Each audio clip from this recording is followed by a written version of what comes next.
अब एक बंदा कामयाब होने के लिए कुछ स्ट्रैटेजीज़ बनाता है, कुछ प्रिंसिपल्स बनाता है, कुछ वो चीज़ें पढ़ना शुरू करता है, उन पर अमल करता है। अब वो जो चीज़ें हैं वो सफिशिएंट होंगी उसकी कामयाबी के लिए। ठीक है, कुछ जो एक्स्ट्रा चीज़ें हैं अगर उसको पता चल जाए, उन पर वो अमल करे, तो अपने प्रोसेस को ज़रा वो स्पीड अप कर सकता है, उसको जल्दी वो चीज़ें मिल सकती हैं, या उसको कुछ और भी अपने पोटेंशियल का पता चल सकता है, या वो कुछ और चीज़ें भी रियलाइज़ कर सकता है। लेकिन जो बेसिक प्रिंसिपल्स होते हैं वो सफिशिएंट होते हैं एक बंदे को कामयाब करने के लिए।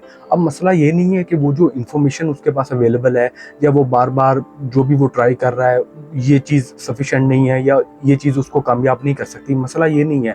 मसला ये है कि हमारी जो अटेंशन है, जो हमारा फ़ोकस है, या जो हमारा एक एग्ज़ीक्यूशन का जो एक हमारा लेवल है, जो हमारा एक टाइम होता है एग्ज़ीक्यूट करने का किसी भी चीज़ को, वो बहुत कम है। हमारे पास इंस्टेंट ग्रेटिफ़िकेशन के बहुत ज़्यादा चांसेज़ हैं। हम यही सोच रहे होते हैं जिस तरह से एक क्लिक पे हर चीज़ हमें मिल जाती है, हमें हमारे गोल्स भी इतनी जल्दी मिल जाएँगे। अगर हमें इस तरह हमारे गोल्स नहीं मिलते, तो और बहुत सी चीज़ें हैं जिससे हम अपने आप को डिस्ट्रैक्ट कर लेते हैं। न्यूज़ है, सोशल मीडिया है, फूड है, शॉपिंग है।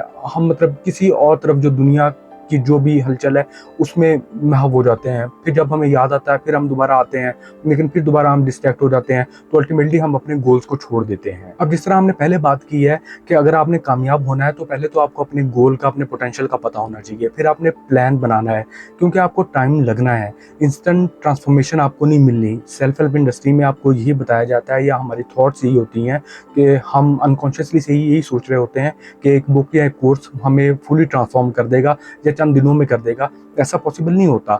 आपको जब अपने गोल का, अपने व्हाई का पता है, फिर आपने प्लान डेवलप कर लिया हुआ है और आपको पता है कि ये चीज़ें कैसे काम करती हैं, तो फिर आप विद टाइम वो चीज़ ज़रूर हासिल कर लेंगे। जैसे मैंने पहले बात की कि जो चीज़ें हमें ऑलरेडी पता है वही सफिशिएंट है हमारी कामयाबी के लिए। इस सेल्फ हेल्प इंडस्ट्री में हमें जो रोज़ एक नई चीज़ सुनने को मिल जाती है, या एक नया जो कोई भी कामयाब बंदा है या कामयाब बिज़नेस है, उसकी जो केस स्टडीज़ आ जाती हैं, हर बंदा अपने पॉइंट ऑफ व्यू से उसको देख रहा होता है, प्रेज़ेंट कर रहा होता है, उससे हमें मुतासिर होने की ज़रूरत नहीं है। हम उन चीज़ों को देख लें, हमें पता होना चाहिए कि ठीक है ये किस तरह कर रहे थे, हमें उससे रेफरेंस क्रिएट कर लेने चाहिए।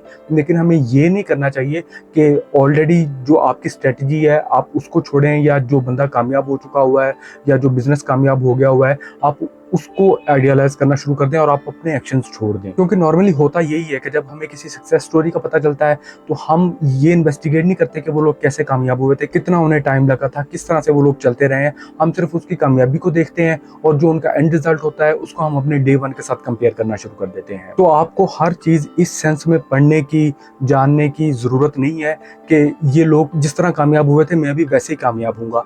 आप उसको अपने रेफरेंसेस के तौर पे देख लें। आपने परसिस्ट करना है, आप उनकी मुश्किलात देख लें, आप उनको वैसे अपनी स्टोरी पे इम्प्लीमेंट करके देख लें कि मैं भी अब किस स्टेज पे हूँ, या मुझे भी इश्यूज फेस करना पड़ रहे हैं तो उनको भी करना पड़े थे, वो लोग कैसे कामयाब हो गए, मैं भी हो जाऊँगा। ये आप करना चाहते हैं तो ठीक है, लेकिन जो बेसिक आपके प्रिंसिपल्स हैं उनको छोड़कर आप ना जाएं, क्योंकि उनके बगैर आपको कामयाबी नहीं मिलेगी।